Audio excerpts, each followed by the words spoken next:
Surat kabar Tuttosport melaporkan bahwa Juventus akan mengawasi 3 pemain dengan ketat selama pertandingan persahabatan antara Amerika Serikat dan Kanada. Laporan itu mengklaim bahwa Juventus akan mengintai bintang Kanada Jonathan David, pemain Amerika Serikat Ricardo Pepi, dan Malik Tillman. David disebut-sebut sebagai incaran lama Juventus. Kontraknya di Lille yang berakhir pada Juni 2025 membuatnya menjadi pemain yang menarik bagi Bianconeri. Di sisi lain, Pepi dan Tillman masih terikat kontrak dengan PSV hingga Juni 2028. Arsenal mendapatkan kabar buruk. Rekrutan terbarunya Riccardo Calafiori mengalami cedera saat membela timnas Italia. Italia menghadapi Prancis dalam laga matchday grup 2 UEFA Nations League 2024-2025. Bertanding di Parc des Princes, Gli Azzurri menang dengan skor 3-1. Dalam pertandingan tersebut, Calafiori tampil sebagai starter. Namun bek Arsenal itu terpaksa meninggalkan lapangan pada menit 70 akibat cedera. Beruntung pelatih Italia Luciano Spalletti mengisyaratkan kalau cedera Calafiori tidak serius dan bisa fit saat melawan Israel pada pertandingan berikutnya. Juventus siap memberikan kontrak baru bagi Samuel Bangulla menyusul penampilan apik sang bintang muda di awal musim ini. Di musim ini, Samuel mendapatkan kepercayaan dari pelatih Thiago Motta untuk naik kelas ke tim senior Juventus. Winger asal Belgia itu membayar kontan kepercayaan Motta dengan sukses mencetak 1 gol plus 2 assist dari 3 giornata awal Serie A. Berkat penampilan cemerlangnya, La Gazzetta dello Sport melaporkan jika Juve siap mengikat sang winger lebih lama di Allianz Stadium. Juve menyiapkan kontrak 5 tahun bagi sang pemain. Tottenham Hotspur dikabarkan masih terus memantau defender muda sensasional milik klub Italia Lecce, Patrick Dorgu. Klub Premier League tersebut kemungkinan akan bisa kembali mengejar servisnya di musim panas tahun depan. Seperti dilansir pakar transfer asal Italia Fabrizio Romano, Spurs masih menginginkan servisnya dan akan terus memantaunya menjelang kemungkinan transfernya di masa yang akan datang. Akan tetapi mereka harus siap bersaing dengan Chelsea yang juga mengincar servis sang defender. Permintaan harga sebesar 30 hingga 35 juta pound sterling juga dianggap terlalu mahal bagi klub peminat musim panas ini. Ada kabar buruk buat Real Madrid. Eder Militao cedera saat berlatih bersama timnas Brazil. Militao mengalami cedera otot saat berlatih bersama timnas Brazil untuk melanjutkan kualifikasi Piala Dunia 2026 zona CONMEBOL. Dilansir dari Tribuna, Eder Militao akan absen setidaknya 10-15 hari mendatang. Real Madrid dinilai tidak akan memainkan Militao terburu-buru agar cederanya benar-benar pulih dan tidak kambuhan. Akan tetapi di sisi lain, stok bek Real Madrid pun tersisa sedikit. Kini hanya menyisakan Antonio Rudiger dan pemain muda Jacobo Raymond yang masih berusia 19 tahun.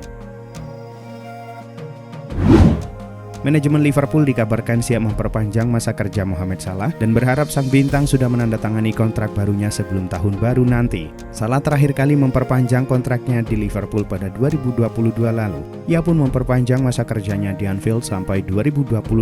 Oleh karena itu, Liverpool kini terancam kehilangan Salah secara gratis. Kini menurut laporan Football Insider, manajemen Liverpool dilaporkan ingin memperpanjang kontrak Salah. Liverpool berharap sang bintang sudah membubuhkan tanda tangannya sebelum pergantian tahun. Kapten Arsenal Martin Odegaard memberikan kabar terbaru terkait kondisi kebugarannya menjelang laga melawan Tottenham Hotspur akhir pekan depan. Dalam konferensi persnya baru-baru ini, pemain berusia 25 tahun itu menenangkan kekhawatiran tersebut dengan menegaskan bahwa dia hanya mengalami beberapa benturan saat melawan Brighton dan akan siap menghadapi Tottenham. Terbukti, Odegaard bermain 90 menit penuh dalam laga pembuka Norwegia melawan Kazakhstan pada Jumat malam waktu Indonesia Barat, di mana pertandingan tersebut berakhir dengan skor imbang tanpa gol. Real Madrid tidak bisa beristirahat dari cedera yang dialaminya selama jeda internasional. Los Blancos kali ini kehilangan gelandang muda Arda Güler karena cedera. Seperti yang diungkapkan oleh AS, bintang lini tengah Real Madrid Arda Güler mengalami cedera parah pada tulang kering kaki kirinya saat membela Turki. Dengan demikian, pemain muda Turki tersebut kemungkinan akan absen pada pertandingan tim nasional berikutnya melawan Islandia sebagai tindakan pencegahan.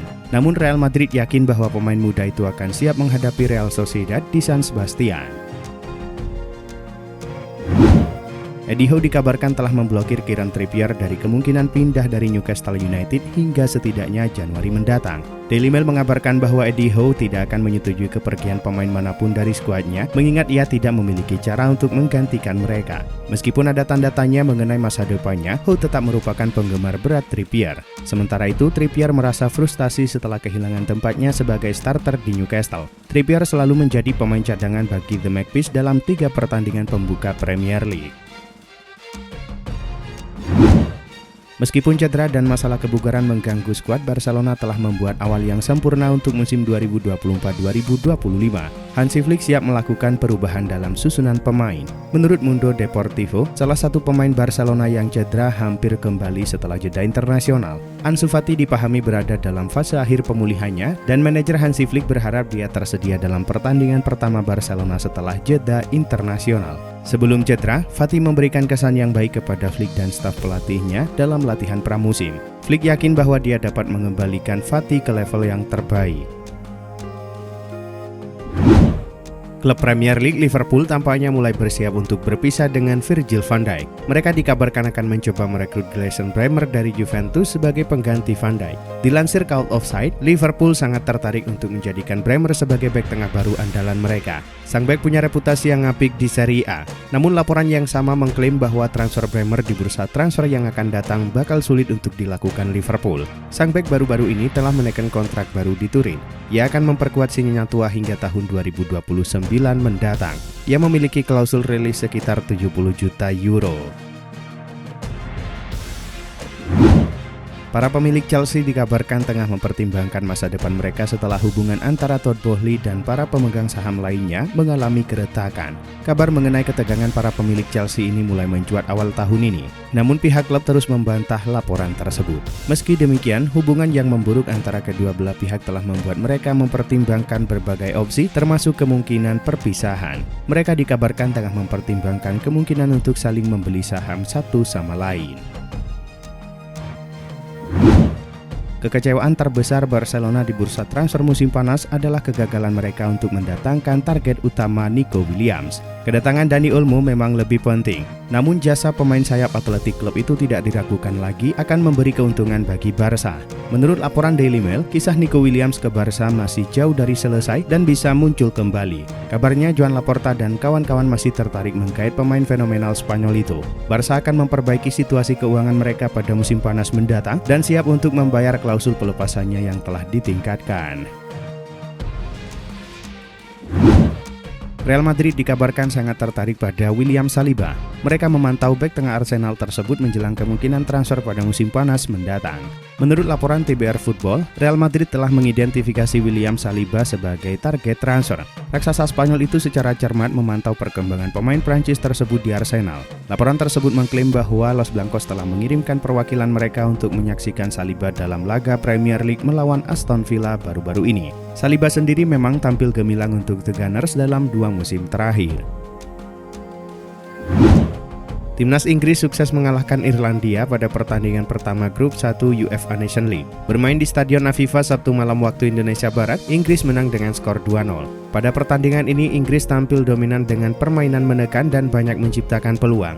Inggris berhasil unggul pada menit ke-11 lewat tendangan keras Declan Rice dari dalam kotak penalti Irlandia. Usai mencetak gol, Declan Rice enggan untuk melakukan selebrasi karena menghormati Irlandia sebagai negara yang pernah dibelanya pada masa muda. Kemudian pada menit ke-26, Inggris berhasil menambah keunggulan menjadi 2-0 lewat gol Jack Grealish usai meneruskan umpan Declan Rice. Hingga pertandingan berakhir, tidak ada gol tambahan yang tercipta. Inggris pun menang dengan skor 2-0 atas Irlandia. Kemenangan ini membuat Inggris berada di posisi puncak klasemen grup 1 UEFA Nations League B dengan mengemas 3 poin. Sedangkan kekalahan ini membuat Irlandia harus menempati posisi juru kunci klasemen sementara dengan poin 0. Timnas Jerman menjamu Hungaria pada pertandingan UEFA Nations League. Bermain di Merkur-Spiel Arena Minggu dini hari waktu Indonesia Barat, Jerman menang dengan skor telak 5-0. Tuan rumah membuka skor di menit 27 melalui Niklas Füllkrug. Jamal Musiala menggandakan keunggulan Jerman di menit 57. Pada menit 66, giliran Florian Wirtz yang mencatatkan namanya di papan skor. Alexander Pavlovic membawa Jerman unggul 4-0 di menit 77. Pada akhirnya, timnas Jerman mengakhiri laga dengan skor 5-0 setelah Kai Havertz mencetak gol melalui titik putih pada menit 81. Berkat hasil ini, Jerman kini menempati puncak klasemen Liga A Grup 3 UEFA Nation League. Sementara Hungaria menempati posisi juru kunci tanpa mengoleksi satupun poin. 7 gol tercipta saat timnas Belanda menjamu Bosnia di laga UEFA Nation League. Berlangsung di Philips Stadium Minggu dini hari waktu Indonesia Barat, The Orange menang meyakinkan 5-2. Belanda membuka skor di menit 12 melalui Joshua Zirkzee. Bosnia menyamakan kedudukan pada menit ke-27 lewat Ermedin Demirovic.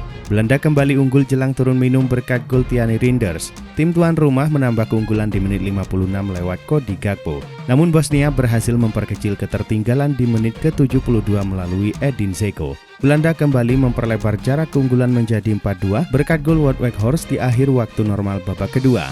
Pada akhirnya, Xavi Simons mencetak gol kelima Belanda di masa injury time lewat tembakan dari dalam kotak penalti. Hasil ini membuat Belanda kini menempati posisi 2 klasemen dengan 3 poin.